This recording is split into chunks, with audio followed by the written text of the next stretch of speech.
Hi everyone, in front of me I've got a Xiaomi 15 Pro and let me share with you how to add or remove a Google account in this device.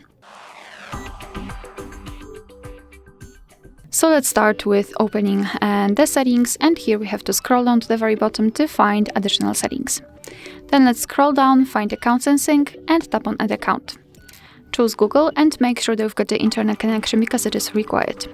So here in this step you can either create a new account if you do not have your own yet, or simply type your email or phone. So let me do it and tap on next. And right here we have to enter the password, so let me do this out of the screen. Alright, and tap on next. So here we have to decide who will be using this device, so just mark the option and tap on next. And Google Terms of Service and Privacy Policy, you can tap on it to learn more and tap on I agree after reading. Here we've got the shortcut of backup and storage info, so just tap on accept, and as you can see we just successfully added our Google account to this device. Of course you can also remove it whenever you want to, just tap on it, tap on more, and tap on remove account. Tap on remove account again and it will immediately disappear. Alright, so that will be all. Thank you so much for watching. Please hit the subscribe button and leave the thumbs up.